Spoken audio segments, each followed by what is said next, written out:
എല്ലാവരും വലിയ വലിയ സ്ഥലങ്ങൾ നോക്കി ടീക്ക് ഇതാക്കും, തിരഞ്ഞെടുക്കും, എന്നിട്ട് അങ്ങനെ പോകും. ആ ഒരു സന്ദർഭത്തിലാണ് മൂപ്പര മോളെ കല്യാണം കഴിഞ്ഞ സമയത്ത്, പെങ്ങളമാരുടെ കല്യാണം കഴിഞ്ഞ സമയത്ത് ഒരാശയം ഇട്ട് കൊടുക്കുകയാണ് മുസ്തഫക്ക, നമുക്ക് ഇത്തവണത്തെ ഹണിമൂൺ ട്രിപ്പ് ലവ് ഷോർ മക്കളെടുത്തേക്ക് ആക്കിയാൽ എന്താ?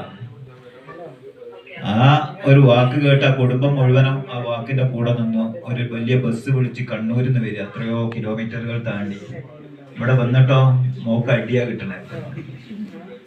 അതാണ് അവര് പറഞ്ഞത്.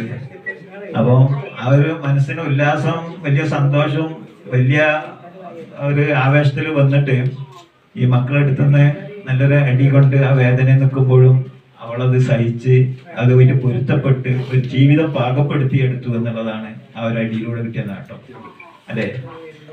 അപ്പം അതൊക്കെ നമുക്ക് ഇതിലെ ഒരുപാട് പാഠങ്ങളും ഒരുപാട് മുന്നോട്ട് പഠിക്കാനും മനസ്സിലാക്കാനും ചിന്തിക്കാനും ഒരുപാട് ദൃഷ്ടാന്തങ്ങളുണ്ട് ഇതിലൊക്കെ. അപ്പൊ അത് അതിന്റെ ഒരു ഭാഗമാണ്. ഇപ്പൊ ഷിബിലനെ കുറിച്ച് ഇവിടെ പറഞ്ഞു.